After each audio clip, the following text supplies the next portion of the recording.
usciamo, dai! Ormai manca poco al castello! Voglio scendere! Ma ci siamo quasi! Io scendo, andiamo in treno! Oh, tranquilli mai, Ma posso fare io questa vita?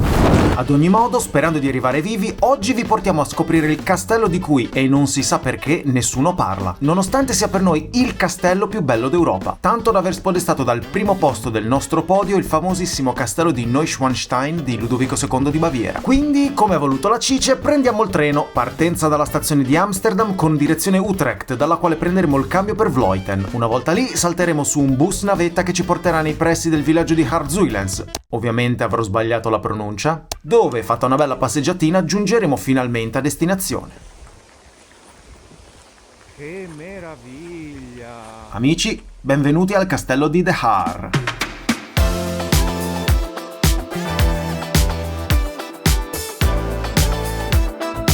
Siamo stati abbastanza fortunati da poterlo vedere sia sotto la pioggia che baciato dal sole.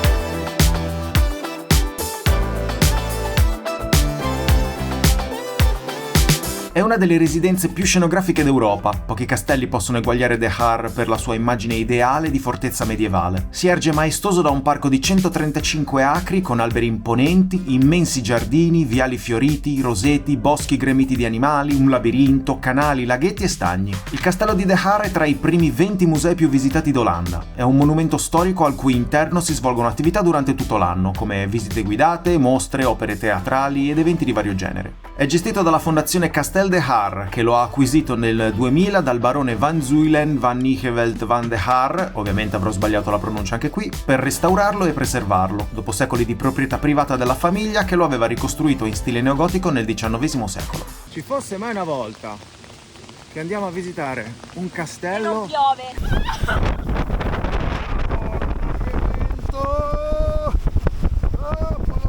E a proposito di famiglia, la storia della famiglia legata al castello di Haar ruota attorno alle famiglie Van de Haar e Van Zuylen. Dopo essere passato ai Van Zuylen nel XV secolo, il castello cadde in rovina fino alla sua straordinaria ricostruzione neogotica iniziata nel 1892 dal barone Etienne Van Zuylen van Nichevelt e sua moglie Helene de Rothschild, che lo trasformarono in un lussuoso rifugio e residenza, mantenendo vivo il nome Van Zuylen van Nichevelt van de Haar e l'eredità aristocratica. Il castello viene menzionato per la prima volta nel 1391, ubicato su dune sabbiose, Haar in olandese, e di proprietà della famiglia Van de Haar.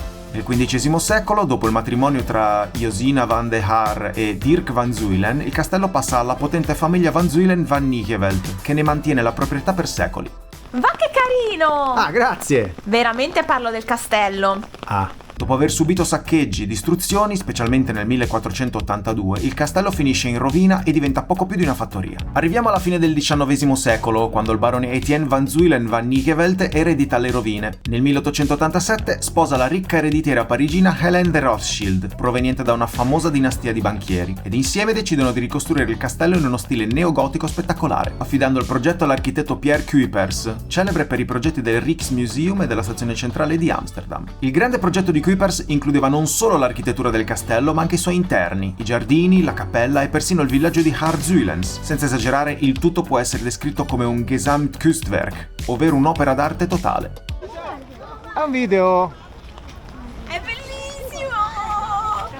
Tra il 1892 e il 1912 abbiamo la ricostruzione del castello, un'opera monumentale, un mix di fascino medievale e lusso moderno, pensata per ospitare eventi e impressionare gli ospiti, creando un'immagine gloriosa per la famiglia. Come passò il castello dalle mani dell'aristocratica famiglia alla fondazione? Beh, il barone e la baronessa ebbero due figli, Helin, morto giovane, ed Egmont, che ereditò l'edificio e i terreni, e nel 2000 il castello fu donato alla fondazione Castel de Haar, che ne cura la conservazione e l'apertura al pubblico, mantenendo viva la storia della famiglia Van Zuylen van Nichevelt van de Haar. Davvero bellissimo. Sapevate che da oltre un secolo è tradizione che la famiglia Van Zuylen van Nichevelt van de Haar risieda nel castello per un mese all'anno? A settembre? La tradizione consiste nell'intrattenere ospiti internazionali di spicco in sontuose feste tenute dal barone e dalla baronessa. Tra i famosi ospiti troviamo Coco Chanel, Maria Callas, Gregory Peck, Roger Moore, Yves Saint Laurent, Brigitte Bardot e molti altri. Ad accoglierci, all'interno del castello, troviamo l'imponente sala centrale, o sala principale. Che spettacolo! Ti lascia senza fiato, è pazzesco. Sembra più una chiesa quasi.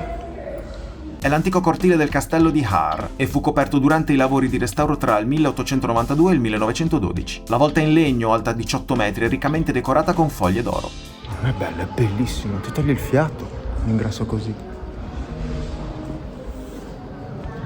Anche le grandi case di campagna furono dotate di una hall intorno al 1900, ma uno spazio come questo non si trova da nessun'altra parte nei Paesi Bassi. Metà cattedrale gotica, metà lussuosa hall d'albergo. Qui tutto è incentrato sulla gloria della famiglia Van Zuylen, ma anche sul comfort degli ospiti. Grande applauso per la protagonista di Downton Abbey, Alice Cice.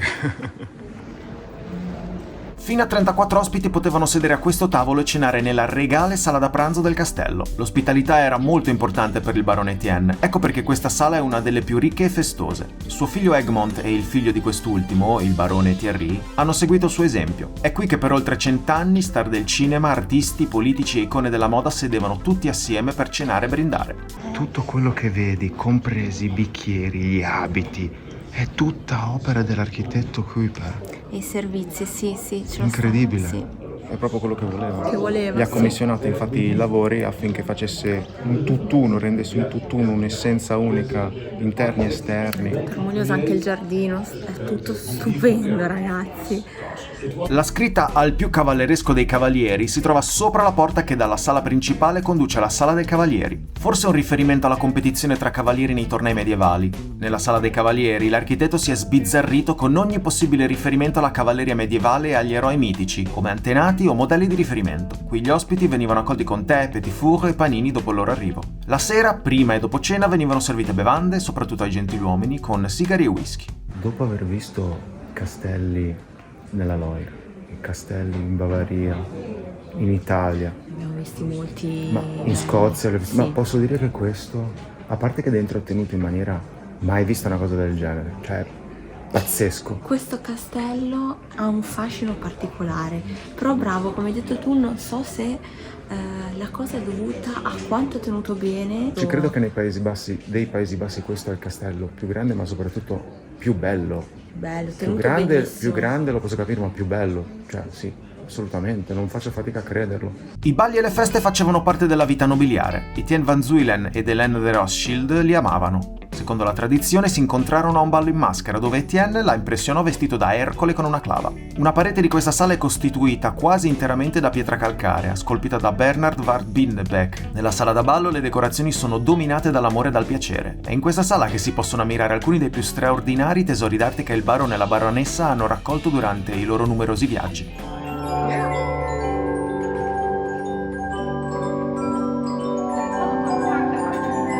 Sulle oltre 200 stanze totali, più 30 bagni, quelle aperte al pubblico sono poche, ma rendono perfettamente l'idea di cosa volesse dire essere ospiti dei baroni e dei loro eredi qui nel castello de Haar. Pensate che quando alla fine degli anni 50 la baronessa Gabrielle venne assegnata una propria stanza da letto, rimase perplessa, perché non aveva considerato che, secondo l'antica consuetudine nobiliare, nel castello avrebbe dormito separatamente dal marito. In più, successivamente, scoprì che la sua stanza era infestata da un fantasma, o almeno così si dice.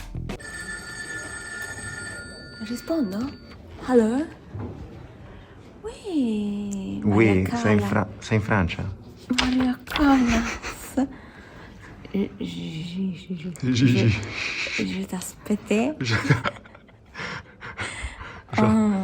15 of September. Sì, mo sei inglese. Ogni settembre Marie-Hélène Van Zuylen van Nichevelt, sorella maggiore di Thierry e sposa di Guy de Rothschild, amava venire qui, nonostante fosse proprietaria dello splendido palazzo di Ferrières vicino a Parigi e avesse diverse altre case di campagna tra cui scegliere. Tra gli ospiti che soggiornavano regolarmente a De Haar troviamo ad esempio Coco Chanel e Maria Callas, buone amiche della baronessa Maggie, ma all'epoca qui si potevano incontrare anche grandi signori della politica e della cultura come Georges Pompidou, André Moreau, Jean Cocteau, tutti provenienti dalla rubrica del barone Egmont.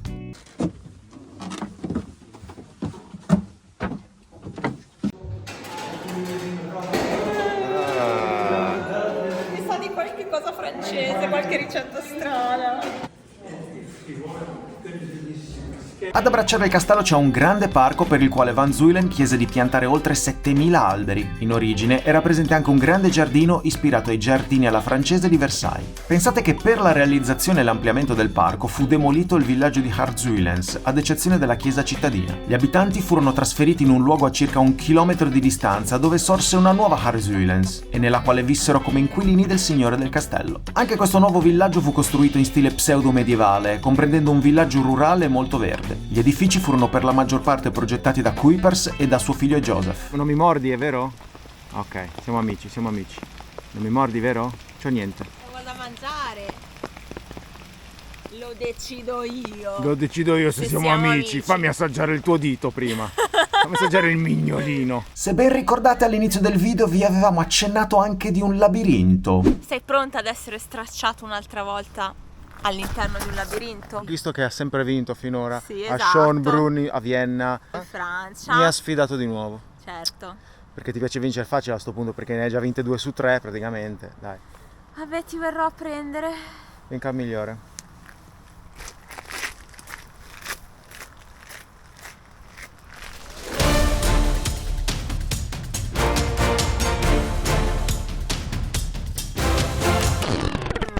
Guarda, non fare il farabutto. Che è uscito per secondo, guarda un po'. C'ho le prove, eh. C'ho le prove, eh. C'ho le prove. Ma sono venuta. Allora io sono qui, No, ragazzi. sono qui e tu sei uscita di lì, c'ho le prove. Guarda, veramente mi fai arrabbiare. Sono dovuta rientrare a cercarti 20 minuti. Ma se ero qui. Che ero qua 2 ore e in 5 minuti neanche ero fuori. Ma te che... Ma c'ho la prova provata che sono Mi uscita. hai anche filmato che ero qui. Sì, ti vedo. Chi è che ha vinto anche questa volta? Ma porca di quella. No, non è vero. No, non è vero, dai, non è possibile. No. Comunque, come volevasi dimostrare, volevi vincere facile, hai giocato contro di me. Devi giocare contro uno che ste cose le sa fare. Io non le so fare, hai vinto 3 volte su 3. Hai un senso dell'orientamento veramente che... Disse quella che quella volta a Roma guardava la cartina capovolta. Ascolta. Quanto ti è piaciuto questo castello?